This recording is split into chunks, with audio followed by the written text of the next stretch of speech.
강력 사건의 단서를 강력한 남자와 함께 추적하는 시간입니다. 돌직구 강력반. 오늘은 검사 출신의 김우석 변호사님 나오셨습니다. 김 변호사님 어서 오십시오. 안녕하세요. 김우석 변호사님과 함께 풀어볼 첫 번째 강력 사건 단서부터 만나보시죠. 자, 이게 단서인데 이 권투 아닙니까? 복싱? 네. 어떤 사건일까요? 함께 보시죠. 그제 제주 서귀포시 전국 복싱 대회 중등부 경기장. A군의 아버지가 내 아들 살려내 경기 중인 복싱 링에 올라가 자해를 시도했습니다. 경찰이 출동했고 공공장소 흉기 소지 혐의로 체포를 했습니다. 아버지는 왜 이런 행동을 벌였을까요? 안타까운 얘기인데 아들이 경기 중에 의식불명에 빠졌기 때문입니다. 지난 3일 제주 서귀포시 전국 복싱 대회 중등부 경기에서 중학생 A군이 처음으로 대회에 출전했는데 2라운드 중에 의식을 잃고 쓰러졌다. 병원 이송 후에 뇌수술했지만 일주일째 의식불명 상태라고 합니다. 이게 지금 변호사님 네. 안타까운 사연이 있군요. 네, 안타깝습니다. 예, 아버님 심경은 충분히 이해가 되는데요. 네. 그렇다고 해서 이제 뭐 복싱 경기 하는데 또 자해하시겠다고 이렇게 좀 위험한 물건 가지고 이렇게 오시는 게 좀 그건 좀 자제하시는 게 좋지 않았을까 이런 생각이 듭니다. 근데 그 아들 더군다나 중학생 아들 얼마나 안타깝겠어요. 그래서 네. 심경은 충분히 이해가 됩니다. 지금 이 사고 당시에 어떤 경기 모습도 나오는데 이게 사실은 아들이 이 복싱을 하다가 경기장에서 쓰러졌는데 의식을 못 차리고 있다. 그러면 사실은 부모 마음이 얼마나 이게 속이 아니겠습니까? A군 어머니와 복싱협회 간의 어떤 공방도 있다고 합니다. 그 내용도 함께 보시죠. 안타까운데요. A군 어머니, 사설 구급차 이용이 이해 안 된다. 병원 이송 시간이 지체됐다.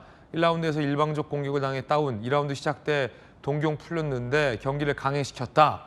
라는 입장이고요. 어머니는. 복싱협회는 현실적으로 경기마다 119 구급차 대기가 어렵다. 경기 중단할 특별한 사정이 없었다. 뛸 수 있냐고 물었을 때 A군이 그렇다 대답했다. 이 대목. 변호사님 어떻게 보십니까? 이게 이제 거의 모든 대회나 시합 같은 걸 할 때 특히 이제 청소년 관련된 시합 같은 거를 할 때 주최 측에서 119랑 협조를 하거나 아니면 바로 후송할 수 있는 체계를 거의 다 갖춰 놓으려고 해요. 왜 그러냐면 지금 이 사건도 이렇게 안타깝게 이제 중학생 친구가 의식불명되는 상황이 생겼는데 되게 많은 경기에서 갑자기 선수들이 쓰러지거나 이런 일이 실제로 생기거든요. 아주 가끔 생기는데 그런 일이 생기면 주최 측에서도 큰 부담이기 때문에 이거를 막기 위해서 되게 조치를 많이 합니다. 근데 이런 일이 생기면 부모님들은 항상 이게 대회 측, 주최 측의 조치가 좀 잘못됐던 거 아니냐, 후송이 좀 늦었던 거 아니냐 이런 이야기가 항상 나오게 되거든요. 그리고 또 아울러서 경기 운영이 잘못됐던 거 아니냐 이런 얘기도 나옵니다. 이게 복싱 경기라는 게 기본적으로 다칠 수 있는 거를 전제로 하는 거거든요. 그렇죠. 그러면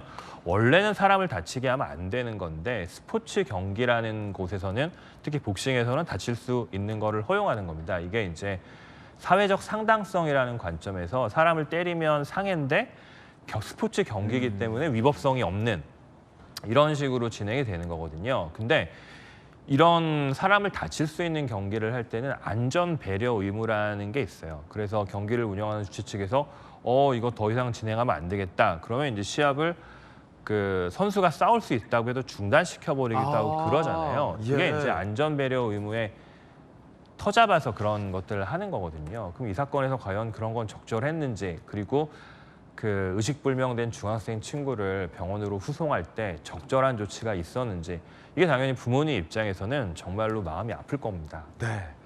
자, 안타까운 사건이었습니다.